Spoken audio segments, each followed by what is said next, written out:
www.radiomesra.com. And now, stay tune terus di Radio Mesra tiap hari hanya di 102,8 atau kunjungi www.radiomesra.com. 102,8 FM. Mesranya musik, informasi.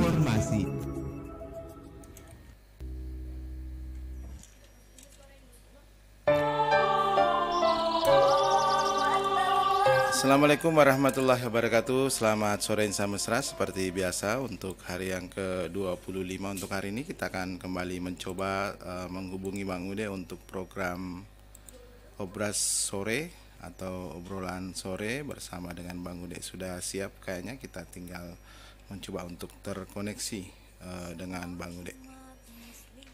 Jaringan juga bermasalah ini kayaknya.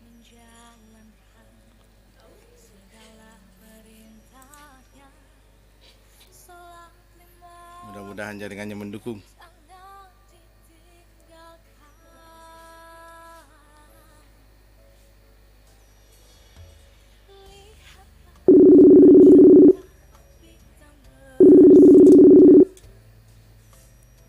Ya, coba menghubungi. Assalamualaikum.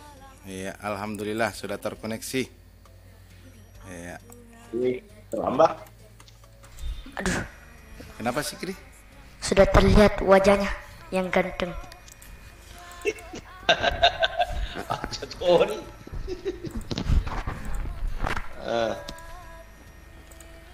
Oke. Silakan. Oke. Host silakan host. Ada lagi Mas Ke? Bismillahirrahmanirrahim. Gimana Assalamualaikum warahmatullahi wabarakatuh. Waalaikumsalam warahmatullahi wabarakatuh. Selamat sore Insan Mesra dimanapun berada. Kembali lagi kita berjumpa di program Obras Obrolan Sore Ramadan bersama Bang Ude. Apa kabar Bang Ude di sana? Alhamdulillah baik, sehat walafiat. Alhamdulillah.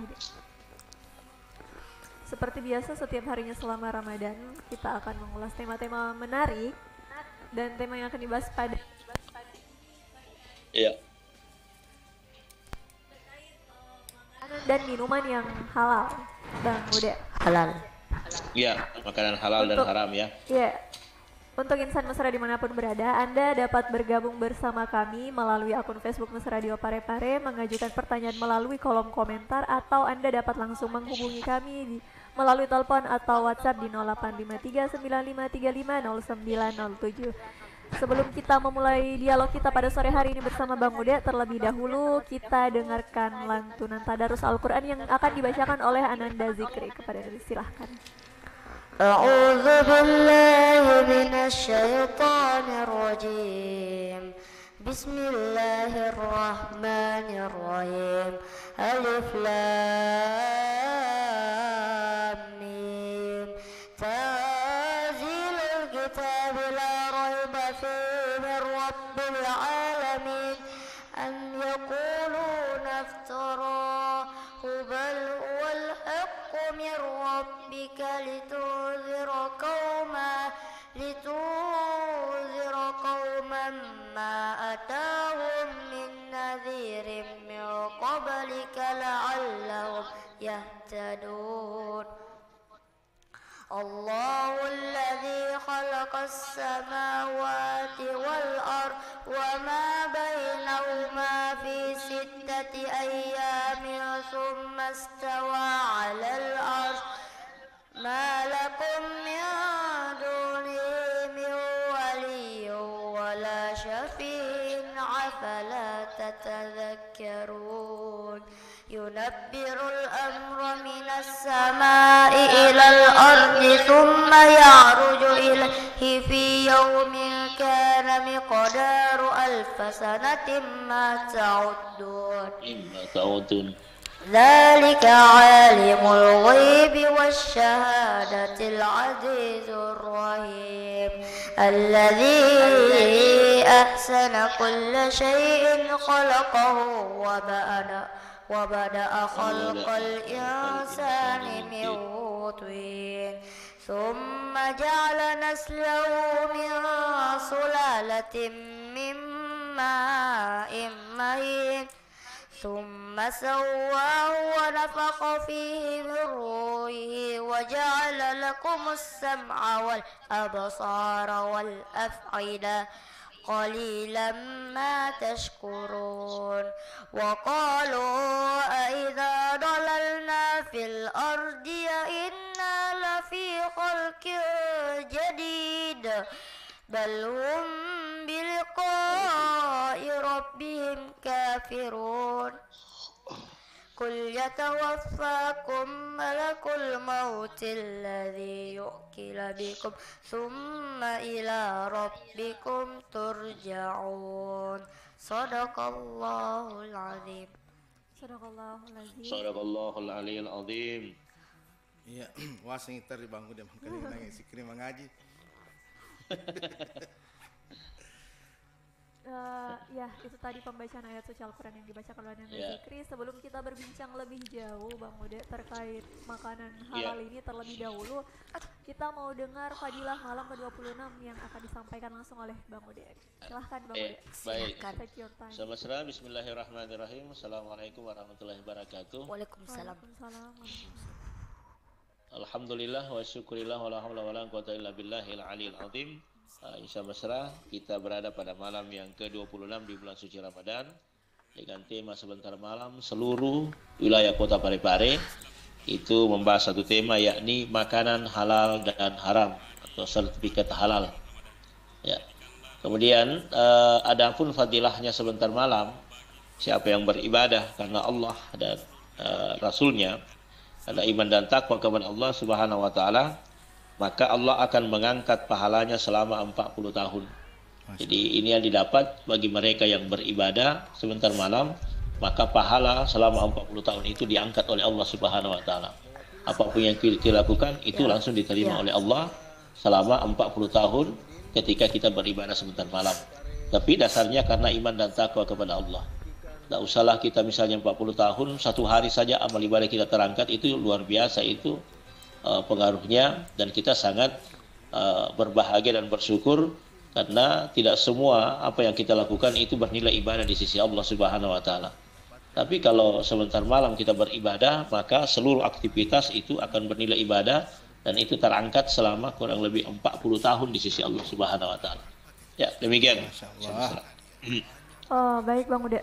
Saya langsung masuk ke pembahasan terkait makanan yang halal dan haram. Misal Bang Ude datang ke suatu daerah yang notabene di sana mayoritas non muslim, otomatis kita tidak bisa make sure apakah jajanan di sana itu halal atau tidak, sekalipun mungkin di sana ada penjual yang muslim, tapi bagaimana caranya, boleh tidak tetap mengkonsumsi itu, atau adakah rukhsah, adakah keringanan, atau tetap tidak boleh?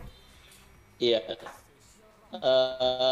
Dalam fiqhus sunnah Sayyid Sabiq, ketika kita berada pada wilayah tertentu dalam artian bahwa itu bukan wilayah Islam dan kita memakan makanan yang seperti ayam ataukah daging,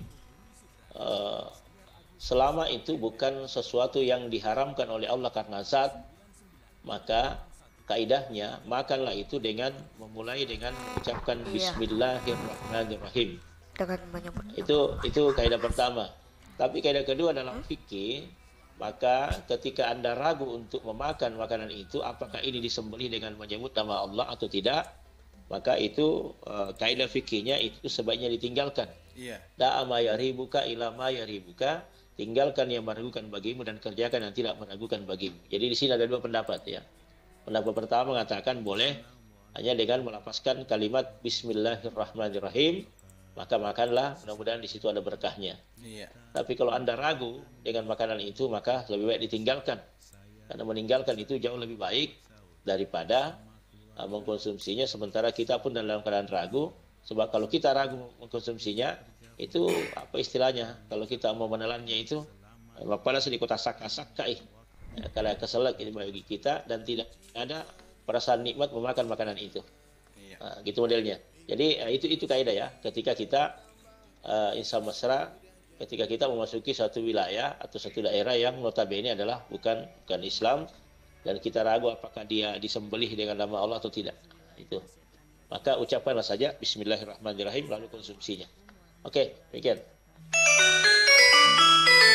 Kebetulan karena langsung ada telepon, kita angkat telepon dulu Bang Ude. Silahkan. Halo, assalamualaikum. Oke, silakan. Ya. Bang Ude, Kalau di, silakan. kalau di daerah sana itu Bang, saya Halo, kali Bang memang Ali ya? ditulis di situ. Bangun deh.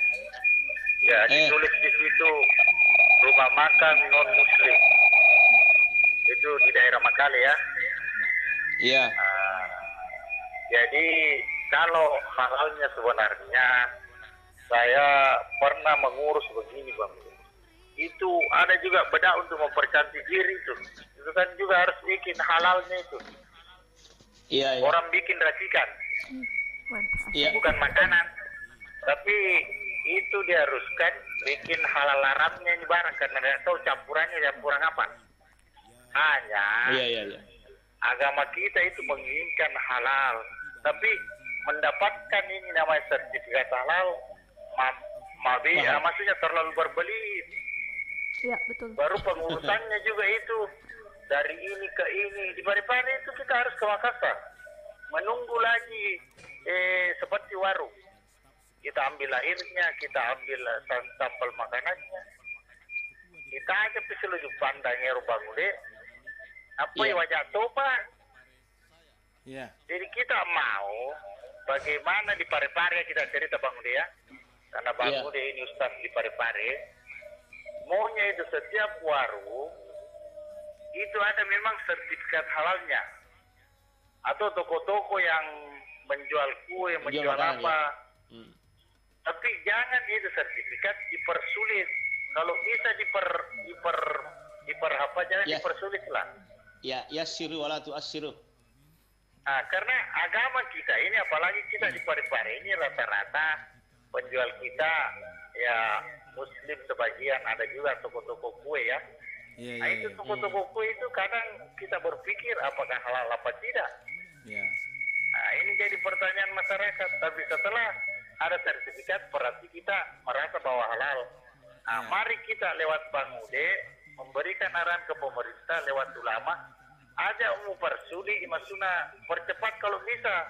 Tak telungan sunya kena janji Iya, supaya iya. ini barang cepat dapat penjualkan, banyak pembeli, masyarakat merasa lega Oke. supaya makanan itu halal. Iya, Assalamualaikum. Iya, iya. Waalaikumsalam. Waalaikumsalam warahmatullahi wabarakatuh. Iya. Iya, Saya, idealnya Bang Ude, seperti itu. kebetulan Iya. saya nggak tahu, Jana tahu apa tidak berapa hari dah urus anunya Umi sertifikat halalnya? Berapa kali itu berbulan-bulan sempat Wah. tersendak. Lama ya? Lama banget. Iya, sebenarnya Bang Dimas, kita ini terlalu administratif ya kalau ada yang kita urus. Sementara pengurusan seperti itu harusnya kalau memang bisa dipermudah, kenapa harus dipersulit misalnya? Iya, iya, iya. Jadi agama itu seperti ini. Agama itu mengatakan yassiru wala tu'assiru. Mudahkanlah, jangan persulit. Kan gitu. Label halal yang paling tinggi itu bahkan menuju kepada ranking 1 dunia itu di Thailand. Iya. Thailand itu bukan negara Islam, Iya. ya, bukan negara Islam. Tapi label halalnya itu, makanan halalnya itu mengalahkan Arab Saudi. Ya. Kita mengatakan Arab Saudi itu ranking 1, tidak. Justru label halal yang paling tinggi itu adalah di Thailand itu. Karena memang sangat bersih betul. Karena memang petugasnya pada saat memberikan label halal kepada makanan itu, kepada warung itu, memang petugasnya langsung turun dan kemudian itu tidak serta-merta langsung dikeluarkan label halal, harus diteliti dulu. Pertama yang dilihat adalah toilet, itu harus dibersihkan dulu, diperbaiki toiletnya dulu. Itu belakangan. Kemudian bagaimana silokannya, bagaimana orang yang bekerja, apakah dia menggunakan masker wajah ataukah masker mulut misalnya, kemudian menggunakan masker tangan, apakah orangnya bersih, itu banyak. Sehingga tim itu yang turun di Thailand, yang turun itu betul-betul menyelidiki dengan baik. Maka ketika sudah sampai pada finalnya, maka dia dikasih label halal. Dan ketika mereka tidak bisa, mereka jujur, ya, belum bisa karena masih dianggap jorok ketika membuat makanan itu. Dan itu diteliti kembali dan itu diberikan sertifikasi kepada warung-warung. beda kita kalau di sini, kita kan tidak ada tim yang turun misalnya. Nanti ada turun kalau ada kejadian lagi. Harusnya ini dalam setiap skala misalnya per triwulan atau per 6 bulan atau per tahun, selalu itu turun itu tim untuk memeriksa bagaimana kualitas makanan ini yang sudah dikasih label halal. Apakah betul bisa mempertahankan atau tidak. Harusnya seperti itu. Ya, supaya konsumen juga, para pembeli juga itu menaruh kepercayaan kepada instansi pemerintah yang menangani masalah BPOM ini. Kemudian itu bisanya harusnya lebih baik memang kerjasama dengan MUI terkait dengan makanan yang halal dan makanan yang haram. Kalau BPOM itu hanya menganalisa, meneliti bahwa apakah ada zat yang berbahaya atau tidak. Nah, seperti itu. Tapi kalau MUI misalnya dia bisa melihat dalam skala Quran dan hadis dalil makanan ini dalam rangkaian apakah memang ada unsur haramnya atau tidak. Di situ dilihat. Itu harus kerjasama seperti itu. Jadi saya sepakat sekali kalau label-label halal itu diberikan kepada warung-warung makanan yang ada di kota kita. Kalau ini bisa jadi dan itu bisa menjadi pilot project, bahkan bisa menjadi percontohan di daerah lain bahwa Parepare itu sudah menanamkan mereka tidak akan masuk dalam satu warung kalau tidak punya label halal. Nah, disinilah harusnya diberikan pajak sebenarnya, ya.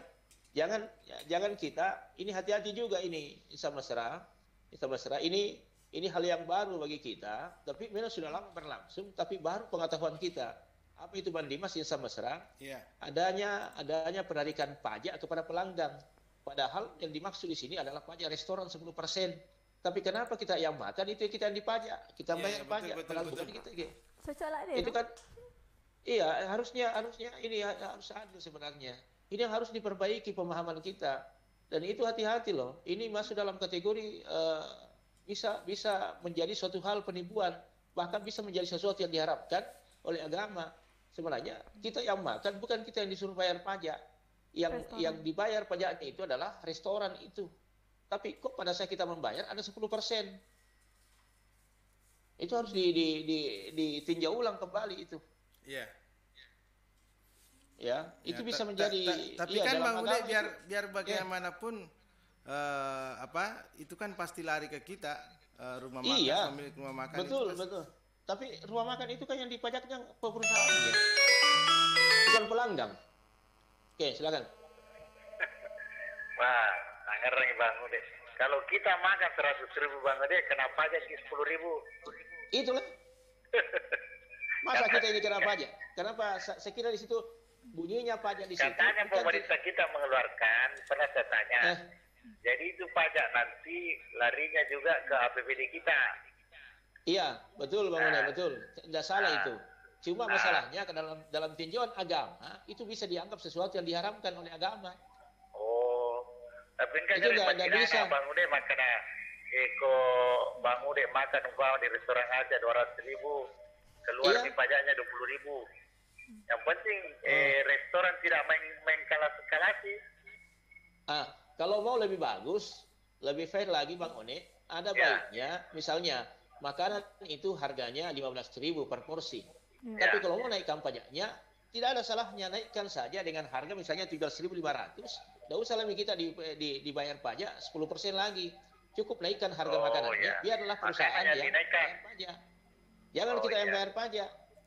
Ya mudah-mudahan wali kota berikutnya itu Bang bikin aturan begitu. Iya, kan sudah benar itu aturan itu Bang One. Bahwa pajak restoran, itu kan pajak restoran, bukan pajak pelanggan yang makan. Ya. Oke, jadi saya lari ke masalah makan ini minuman ya. Iya. Ini kan ada minuman tradisional di Parepare dijual. Apa itu? Minuman tradisional. Ballo. Oh iya. Ballo kan saya sebut tradisional saja ya. Jadi kalau dilihat apakah haram halalnya ini Bang Ude menurut agama kita, tapi banyak juga pekerja sering saya tanya, maju turun minum ko ballo, maka dia ko mata ko kinasa Bang Ude boleh mak jama, kurang minum ballo, hilang itu atak kowe. Maksudnya mengurangi kecapeknya. Iya, Jadi ini iya. kan bermanfaat Oke. buat dia Oke, setelah dipahami itu, minum dipahami ini itu. barang. Oke. Nah, sedangkan dianggap bahwa barang ini akan haram setelah tidak bermanfaat. Jadi bagaimana itu pun dalam agama kita, karena bermanfaat Iya. buat orang untuk menghilangkan capeknya supaya maknya masih banyak.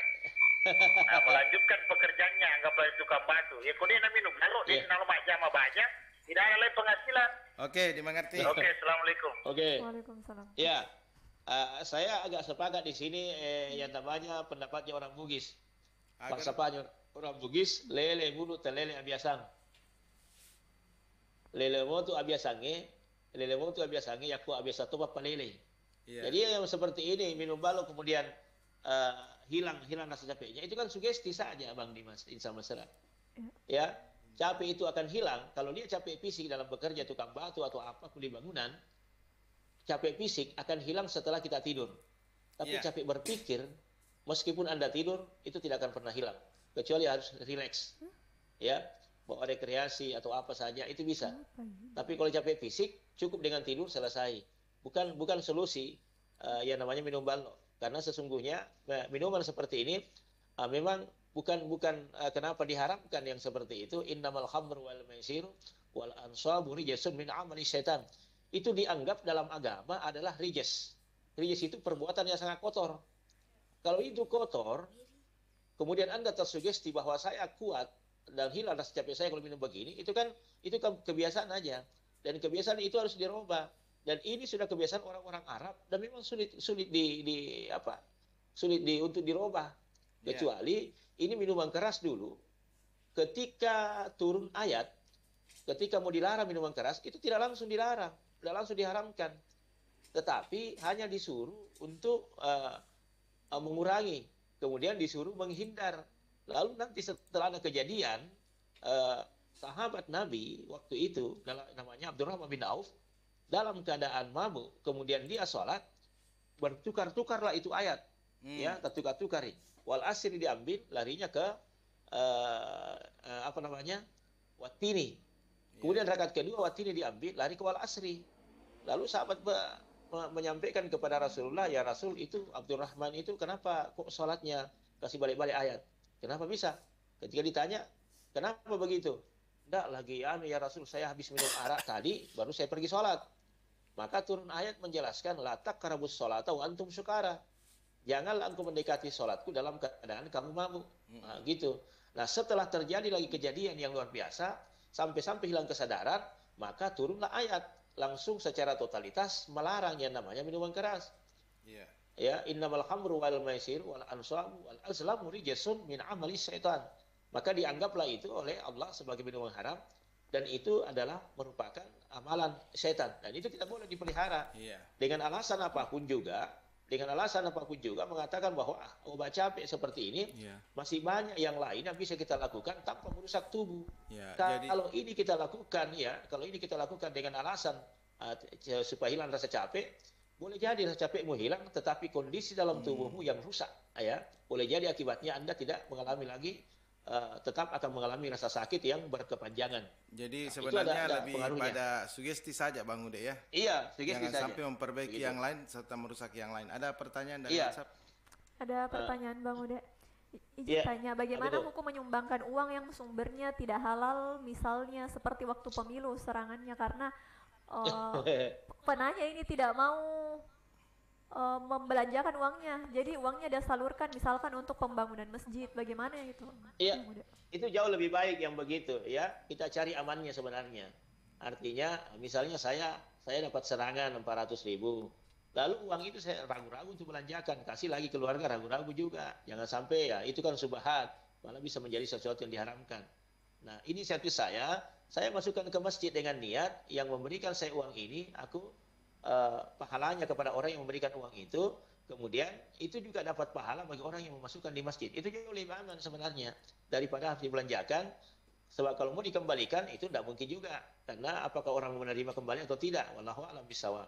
Makanya jalan satu-satunya adalah masukkan di masjid dengan niat sedekah orang yang memberi uang itu, kemudian Anda pun juga dapat pahala karena Anda yang memasukkannya, dan dapat pahala juga bagi orang yang punya uang itu. Nah, itu solusinya. pertanyaan selanjutnya, Bang Iya. Huda, apa maksudnya salat wajib milik Allah dan salat sunnah milik jemaah? Karena menurut iya. yang bertanya ini, wajib Iya, itu betul. dilaksanakan dapat pahala, ditinggalkan dapat dosa, sementara Dosa. sunnah dilaksanakan dapat pahala, kalau ditinggalkan tidak apa-apa. Tidak, iya. Jadi wajib itu salat wajib itu adalah memang perintah Allah Subhanahu wa taala. Artinya Allah yang mewajibkan kita untuk salat, untuk menyembah kepadanya. Maka dia adalah milik Allah. Artinya ketika engkau meninggalkan salat itu, maka Anda mengalami kedurhakaan yang berkepanjangan. 2 tahun kau tidak salat, maka 2 tahun terus berdosa kepada Allah Subhanahu wa taala. Sementara salat sunnah milik kita, artinya dikerjakan dapat pahala, ditinggalkan dapat tidak ada apa-apa. Maknanya ini adalah itulah hak milik kita. Jadi kalau Anda misalnya salat wajib yang kita kerjakan lalu pahalanya tidak sampai kepada Allah dalam arti yang tidak diterima, maka salat sunnah Allah itulah yang menutupi daripada salat wajib yang tidak diterima pahalanya di sisi Allah. Itulah maknanya salat wajib adalah milik Allah dan salat sunnah adalah miliknya manusia. Disitulah dilihat nilai iman seseorang ketika melaksanakan ibadah salat sunnah. Karena itu bukan perintah wajib, tapi dia sunnah, berarti dia punya kemampuan untuk meningkatkan amal ibadahnya di sisi Allah Subhanahu wa taala. Gitu. Ya. Silakan. Waalaikumsalam. Silakan Pak. Ya, assalamualaikum warahmatullahi wabarakatuh. Waalaikumsalam warahmatullahi wabarakatuh. Masih di Pangapara Lembang. Pembala Paldi, lain suaranya Paldi tadi. Ya, ya masih Bang Goni berlanjut tadi ya. Apa itu Iya. minuman? Iya, makanan halal dan haram. Iya, Iya. teman-teman. Karena di sini banyak juga ya di sini di daerah Lembang ini. Akan Oh, begitu ya, tetapi Paldi? bagian masyarakat supaya tidak lebih praktis ya, ada yang bikin minuman ya palo, ada juga Ya. yang bikin gula merah. Gula merah. Gula merah. Jadi biasa kadang-kadang saya bertanya, mana bagus untuk dibikin tua atau gula merah? Apa jawabannya? Katanya kalau kok dibikin Tua? minum tua lebih cepat laku. Iya. Banyak sih. Kalau gula merah baru dimasak dulu Iya. berjam-jam di situ. Ke prosesnya. Banyak prosesnya. Iya, kadang-kadang juga, kadang saya kan cuma menjual saja. Jadi kalau bikin gula merah, bikin biasa juga bikin kue dan sebagainya. Iya. Jadi kalau bikin gula merah bisa dijadikan obat tenaga kuat Iya. ya. Iya. Jadi apakah ini yang bikin gula merah tuh yang bikin minuman minuman memabukan ini posisinya bagaimana ini? Karena ada yang lebih praktis, ada juga yang masak tuh baru dibikin merah. Itu saja. Iya. Assalamualaikum warahmatullahi wabarakatuh. Waalaikumsalam warahmatullahi wabarakatuh. Gini ya. Daripada lama baru dapat. Segala sesuatu itu sesungguhnya semua adalah halal. Semua halal. Kecuali ada dalil yang mengatakan bahwa itu adalah haram. Itu dulu konsepnya. Tua itu pada dasarnya adalah halal. Halal. Tapi kenapa menjadi haram? Karena dia membuat pikiran kita itu melayang-layang, bahkan bisa tidak mengontrol kita punya pikiran kita. Dan itu bisa merusak. Ya. Tua itu ketika manis itu boleh dikonsumsi. Bahkan bisa dijadikan sebagai obat, misalnya obat gula. Ya.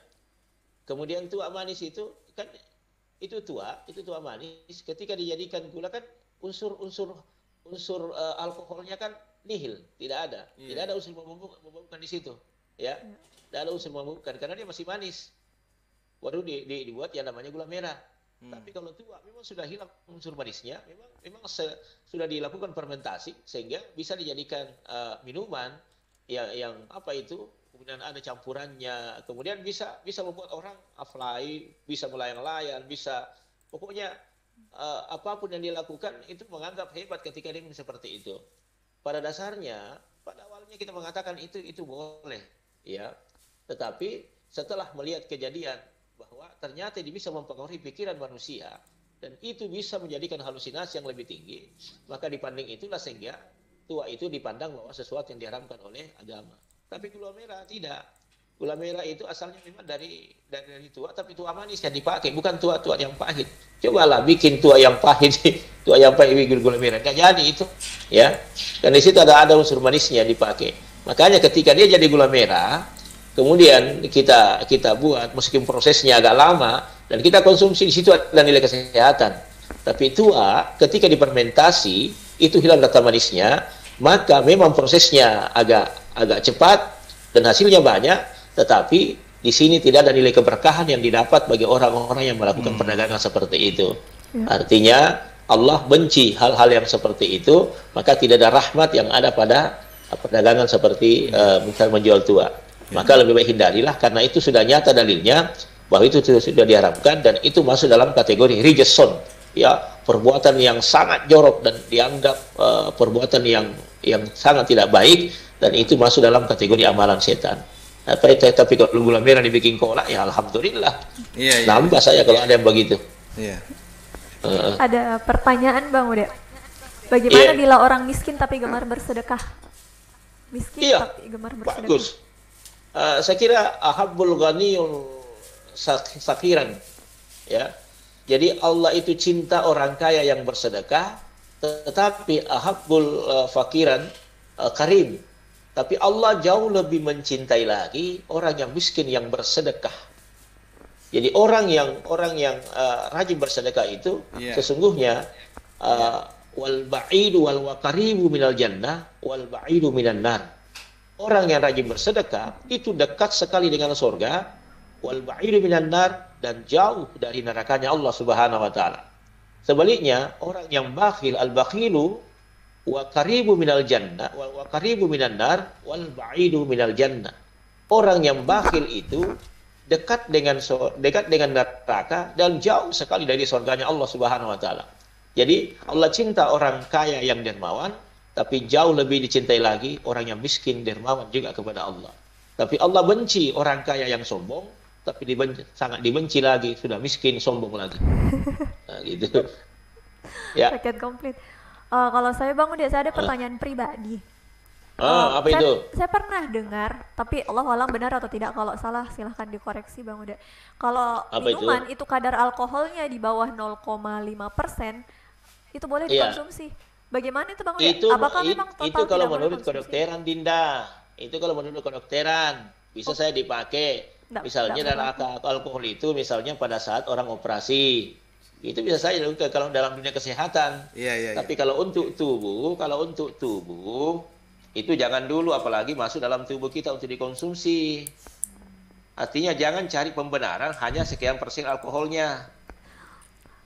Karena di situ yang kan dia katakan yang kadang-kadang kan kita mau mengakali, sementara ini ada aturan dari Allah yang diberikan.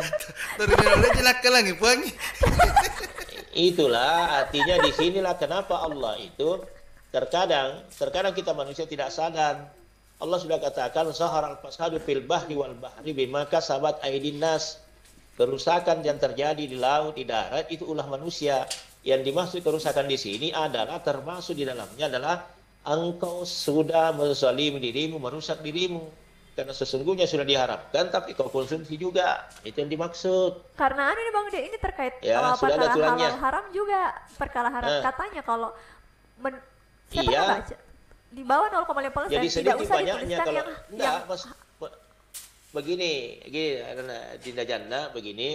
Kalau Anda mengatakan sekian persen, 1, atau 0, sekian persen ada alkoholnya, itu tidak lagi dikatakan bahwa bukan persen alkoholnya, tetapi sedikit ataupun banyak kalau memabukkan, maka itu haram hukumnya. Itu dalilnya di situ. Jadi bukan masalah persen alkoholnya, sekian persen, bukan. Tapi sedikit ataupun banyak kalau memabukkan adalah haram hukumnya. Jadi kita anak Panggewang. Terus apa paling lalang? Tidak, karena katanya tidak ditulis halal. Memang itu sekian persen yang penting. Waalaikumsalam. Apakah diminum kalau kita tidak mabuk, berarti tidak haram. Misalkan contoh ya, mungkin biasa nasa ko pure min mana. Minum ko anggur supaya lancar jaramu. Nah, ini kan anggur kalau diminum banyak ya pasti mabuk ki. Ajak tuh nami, ya. Nah, jadi pertanyaan, kalau tidak memabukkan berarti tidak haram. Iya. Nah, itu dulu pertanyaan saya. Kalau dia tidak memabukkan, anggaplah itu tadi kembali. Kalau dia minum tua, dia itu nasi jeregeng. Maksudnya 2 kata nih, dia namamu, napali cuma tindro. Bagaimana itu? Yang kedua ini mengenai itu kan negara memelihara anak miskin terlantar, semua itu harus dipelihara oleh negara. Tapi ini kan ada namanya Pak Oga ya. Pak Oga itu Bang Ude, menurut agama kecil dia mencari kehidupan, tidak dipelihara karena mungkin tidak ada bantuan dari pemerintah. Di Makassar itu pernah itu Pak Oga dilarang sampai sekarang. Padahal Pak Oga itu kan membantu pemerintah. Lois cerita nama laba kejolo sidi mati besi kamu laba. Kalaupun punya mobil mau kasih uang terserah. Tapi kenapa pemerintah melarang? Berarti dia tidak pelihara. Malah dia mau tidak membinasakan orang yang harusnya dipelihara oleh negara. Assalamualaikum. Waalaikumsalam. Waalaikumsalam. Saya garis bawahi dulu itu sedikit sedikit tidak memabukkan tidak apa-apa. Banyak yang penting tidak memabukkan boleh dikonsumsi. Dalilnya bukan itu yang dipakai, ya. Jadi ada haram memang karena zat, ada memang haram karena perlakuan yang dilakukan oleh orang yang mengkonsumsi itu. Jadi sehingga dalilnya itu dikatakan di situ baik sedikit ataupun banyak itu adalah memabukkan, jenisnya adalah haram hukumnya. Air yang kita minum itu hukumnya adalah halal. Tapi ketika terlalu banyak kita konsumsi itu bisa menjadi sesuatu yang haram. Disinilah masuk kategori namanya berlebih-lebihan. Kulu washrabu, makan dan minumlah. Tetapi jangan berlebih-lebihan. Wala tusyrik billah, tapi jangan mempersekutukan Allah Subhanahu wa taala. Jadi dalil yang dipakai tadi itu dalam fikih sesungguhnya bukan itu yang dimaksud Bang Wane ya, bahwa kalau sedikit tidak apa-apa. Yang penting tidak memabukkan, bukan di situ. Kalau itu yang dipakai, maka semua orang akan menjadikan alasan itu untuk meminum yang namanya minuman keras. Ya, bukan di situ dalilnya. Bukan dalam kategori bahwa itu dibolehkan. Kalau yang sudah dikatakan itu haram, maka tak ada pembenaran kecuali kalau itu dianggap sesuatu yang darurat. Nah, gitu. Kemudian yang tadi itu yang apa namanya fakir miskin dan anak terlantar, ya memang begitu undang-undangnya. Tapi apakah undang-undang itu dijalankan atau tidak? Ya wallahu a'lam bisawab. Kita lihat saja kehidupan kita. Insya Allah. Contoh, tidak usahlah yang di Makassar. Kita saja yang di sini yang di Parepare. Coba lihat jalan yang menuju ke Lompok itu, yang pertigaan, yang di atas yang menuju ke daerah yang belok kanan itu kan ada juga di situ yang suka yang ngatur-ngatur mobil. Oh iya yang malah yang sempat kecelakaan itu yang depannya PDAM. Iya, yang pakai tongkat itu kan. Iya, depannya PDAM itu kan pakai tongkat kasang itu. Iya. Ya malah kalau kita lewat yang kita kasih apakah 5.000 berapa diambil itu. Artinya itu kan membantu polisi untuk mengatur lalu lintas. Tapi kan banyak pengendara yang tidak memahami dan tidak sadar dan tidak kasihan melihat yang seperti itu. Artinya kita ya menghargailah bahwa mereka punya usaha. Daripada mereka pergi minta-minta, itu saya lebih salut orang yang seperti ini.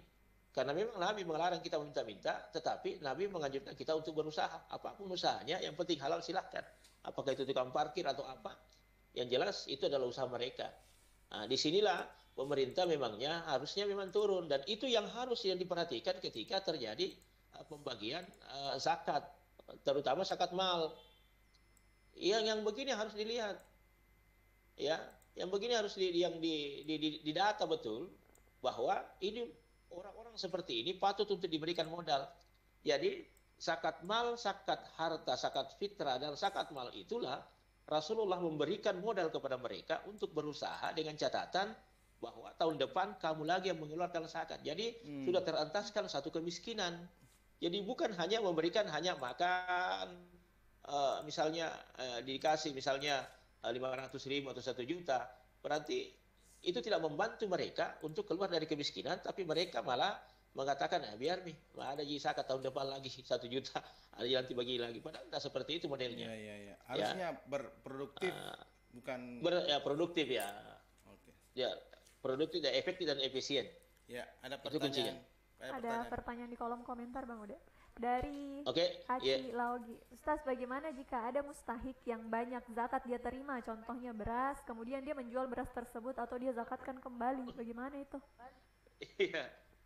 Kalau Ustaz misalnya dia, jadi zakat fitrah sesungguhnya hanya yang paling penting itu untuk zakat fitrah adalah fakir miskin, ya, fakir dan miskin.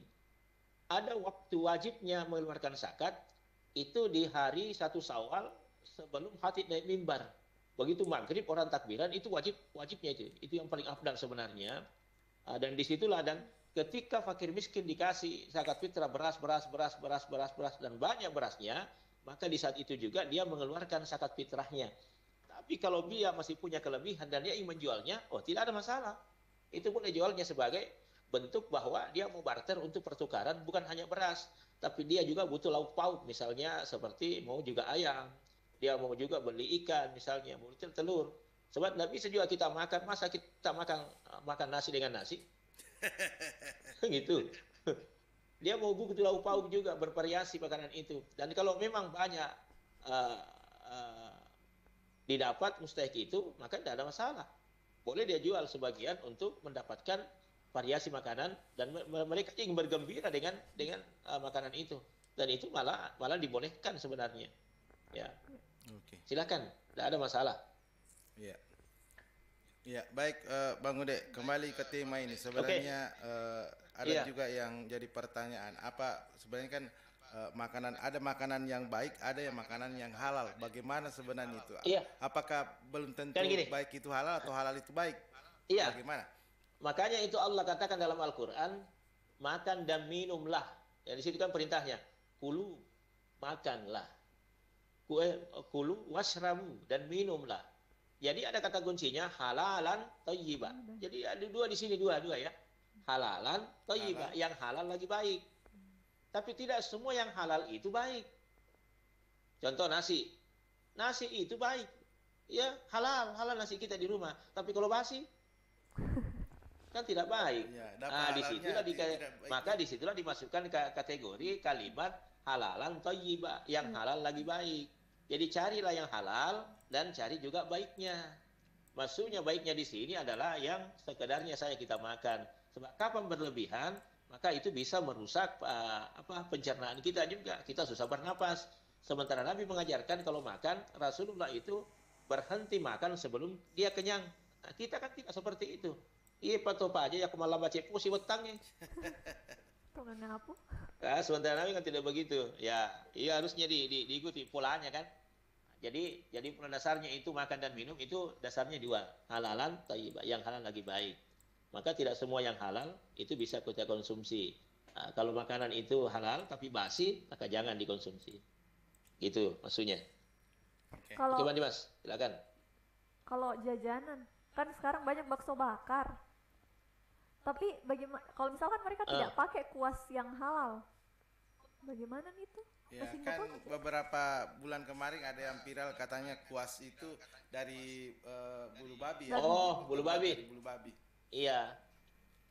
Oh ya biasanya kalau memang kenyataannya seperti itu, kalau misalnya ada mengatakan bahwa kuas itu dari bulu babi, maka ya jangan sentuhkan kepada makanan. Ya kalau bisa memang hindarilah. Karena memang babi itu diharamkan karena zat. Ada satu penelitian di Australia. Kenapa sampai diharamkan itu? Mulai dari bukan hanya dagingnya, tetapi bulunya saja sampai kepada kotorannya itu tidak boleh karena memang itu haram karena zat sebenarnya ya. Sudah karena zatnya. Ternyata di situ hasil penelitian itu bukan hanya cacing pita, tetapi ada hal yang lain yang menyebabkan itu sehingga sehingga itu tidak bisa kita lakukan untuk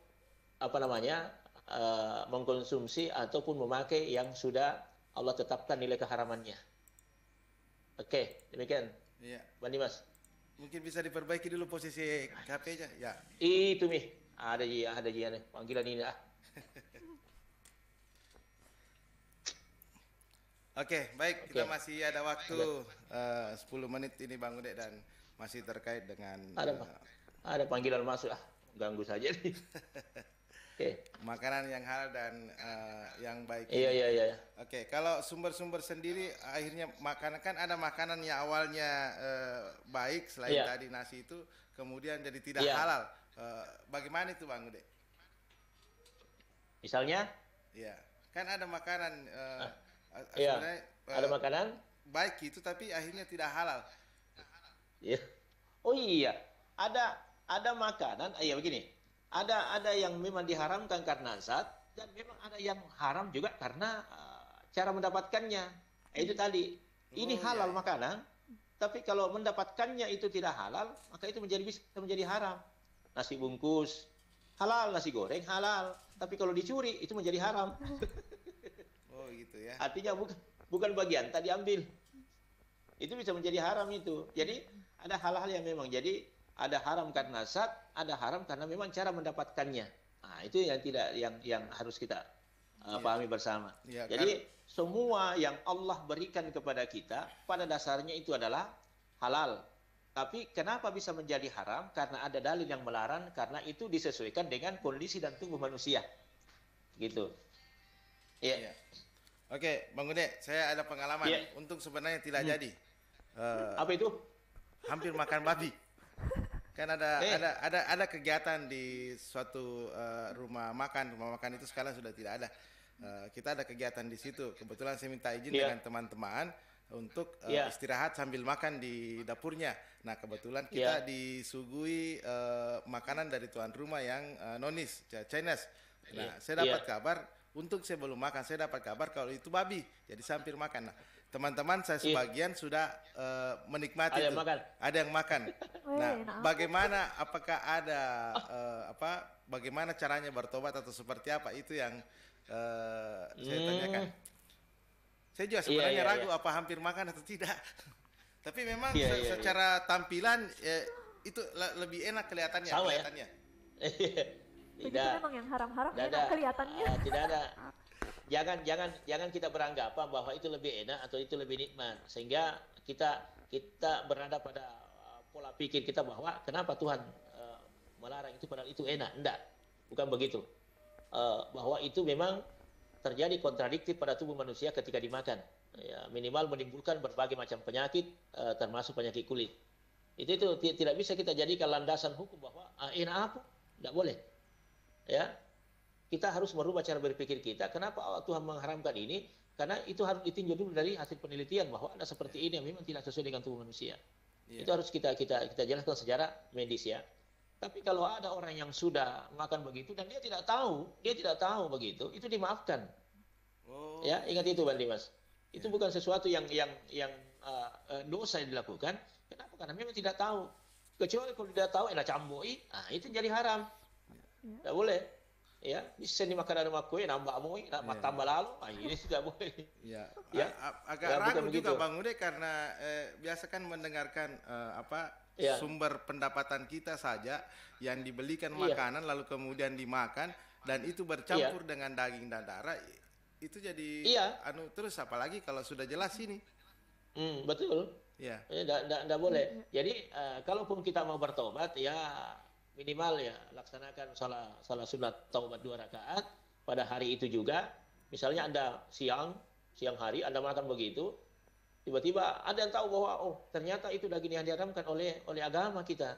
Maka langsung Anda pergi ambil air wudu, laksanakan salat taubat kepada Allah dan usahakanlah mudah-mudahan dan berdoa kepada Allah, ya Allah mudah-mudahan ketika aku nanti buang air besar, mudah-mudahan seluruh yang barang haram ini keluar atas izin-Mu ya Allah. Itu bisa saja begitu. Ya, kita tobatnya kepada Allah, perbanyak zikir, kemudian yang paling terakhir itu apa? Itu berhati-hatilah ketika menghadapi hidangan atau hidangan di meja makan. Apalagi kalau kita sudah tahu bahwa kita sudah berlainan dengan keyakinan. Itu tetap kita ya. Makanya ada komentar di Facebook Bang Ude. Sudah. Oke. Ada komentar berarti ada makanan yang sebelumnya halal menjadi haram Ustaz. Begitupun sebaliknya berarti ada makanan haram bisa jadi halal. Ada makanan haram bisa jadi halal. Ada, bisa terbalik-balik begitu. Makanan halal bisa menjadi haram kalau cara mendapatkannya yang tidak benar. makanan yang haram bisa menjadi halal kalau dalam kondisi darurat. Itu fikihnya begitu. Ya. Jadi sesuatu yang diharamkan itu bisa saja menjadi sesuatu yang halal kalau dalam keadaan darurat. Ya, kunci darurat ya, terpaksa. Artinya dia tidak bisa hidup di hutan kalau tidak mengkonsumsi barang yang haram itu. Seperti misalnya daging babi, boleh saja dia makan. Sebagai untuk apa? Untuk menambah energi sebagai bisa bertahan hidup. Tapi kalau sudah lepas dari itu, sudah ada makanan lain, maka tinggalkan itu. Jadi itu dibolehkan pada dalam keadaan darurat saja. Yeah. Kemudian yang tadi itu yang jadi halal menjadi haram itu karena memang perbuatannya saja. Ya. Ya, bagaimana misalnya kalau kita sepotong kadale, kita jalan-jalan ke negeri non muslim misalnya, dan di situ kan rata-rata tercampur halal haramnya makanan. Bagaimana itu? Apakah dingin coba-coba jadi itu? Makanan halal di sana. Kalau Anda sudah ragu, tidak usah dekati. Kalau Anda sudah ragu seperti itu, artinya jangan lagi ada istilahnya mau mencoba-coba, tetapi menghindarlah sebenarnya, jangan sampai ya. Ajal tidak pernah kita tahu. Jangan sampai pada saat kita konsumsi lalu ajal tiba, itu yang fatal. Itu yang dihindari. Jadi kalau kita pergi ke luar negeri misalnya, ya kan ada di situ makanan-makanan yang halal, jelas. Tapi memang ada pengalaman teman ini yang berangkat ke Jepang. Dia bilang kalau ke Jepang itu agak susah karena Anda tidak tahu, karena tulisannya saja kita tidak bisa baca kalau makanan ini halal atau tidak. Tapi kalau kita katanya ke Amerika itu ya bisa saja karena kita sudah bisa membaca seperti itu, kita tahu posisinya. Apalagi kalau kita ke Turki, di Turki juga hati-hati karena di Turki itu ada 2 jenis. Ternyata di Turki lebih banyak makanan yang tidak halal, ya. Nah, di situ termasuk ada babi, ada anjing yang bisa dikonsumsi orang, gitu. Makanya dilihatlah. Paling kalau biasa saya pergi ke suatu daerah atau ke tempat-tempat seperti waktu di Malaysia itu kan ada juga labelnya, kita ketahuan. Ya, paling kalau saya ragu, saya hanya minum air aqua saja. Untuk ya mudah-mudahan yang menghindar lah ya. Cari makanan yang berasal dari tumbuhan. Ya, cari ya, betul, bisa jadi. Jadi kalau misalnya ada apa kerupuk ketela gitu, yang singkong itu saja konsumsi, roti misalnya, bisa aja yang seperti itu. Ya, tapi kan kalau kerupuk Pak Ustaz bisa jadi kerupuknya halal, tapi kan dari bumbunya lagi. Bumbunya lagi bisa jadi. Oke, maksudnya singkong yang biasa saja. Ngopi aja bagus. Iya. Kebetulan yang pengurus sertifikat halal ini juga menyimak kita ini Bang Ude. Iya. Bang Aci alhamdulillah. Ini, kebetulan beliau juga sudah membantu beberapa UMKM untuk pengurusan sertifikasi halal. Mungkin ada masukan untuk beliau. Mudah-mudahan saya juga berharap itu Bang Dimas, mudah-mudahan dengan siaran ini didengarkan, kemudian bisa itu dipakai untuk kalau bisa yang mulai dari warung-warung yang paling kecil, kita tertiblah dalam makanan ya. Warung-warung yang kecil itu dikasih label halal, itu warungnya. Dikasih label halal. Ya, dikasih label halal. Kemudian kalau memang ada warung-warung orang-orang nonis, itu bisa saja dipakai itu dengan catatan itu bisa dipisahkan model-model makanannya. Bahwa ini memang untuk orang-orang muslim, ini memang untuk yang non-muslim misalnya. Dan ada yang seperti itu. Jadi kalau meskipun di negara-negara Eropa itu ada begitu. Jadi mungkin meskipun bukan punyanya orang Islam, tapi boleh mengurus sertifikasi halal itu. Boleh. Yang penting memang makanannya sudah ketahuan bahwa memang bersih dan itu layak untuk dikonsumsi orang Islam. Ya, mungkin singkat ini Bang Ude, kita ada waktu 3 menit dibacakan dulu pertanyaan dari bagaimana hukumnya kalau ada amanah berupa makanan lalu tidak sampai ke yang bersangkutan lalu makanan itu dia makan? Apakah halal atau haram? Iya, jelas itu harus disampaikan dulu kepada yang punya, karena itu kalau Anda itu amanah ya. Iya. La dina lima amanatalah. Tidak ada agama bagi orang yang tidak melaksanakan amanah. Dan itu dianggap sebagai salah satu ciri orang yang munafik. Ada makanan dititipkan kepada kita lalu untuk orang itu, lalu kita tidak sampaikan, lalu kita makan. Anda boleh memakannya, telepon dulu. Bila ada makanan ini saya takut berikan, jangan sampai basi. Tapi meskipun bagaimana keadaannya, yang bagusnya itu meskipun basi, sampaikan. ini makanan yang ditikot sama saya tidak tahu bagaimana modelnya. Yang jelas saya sudah sampaikan amanah ini kepada Anda. Tapi kalau dia mengatakan sudah ditelepon bahwa tidak usah konsumsi saya di situ, itu lebih apa? Tidak, minta dulu halalnya, itu maksud saya. Iya, iya. Minta dulu halalnya, ya, baru bisa dikonsumsi. Iya. Oke. Yang terakhir dibaca ini. Apa itu? Sekadar yang sekadar promo, siapa tahu ada UMKM yang mau urus sehati sertifikat halal gratis.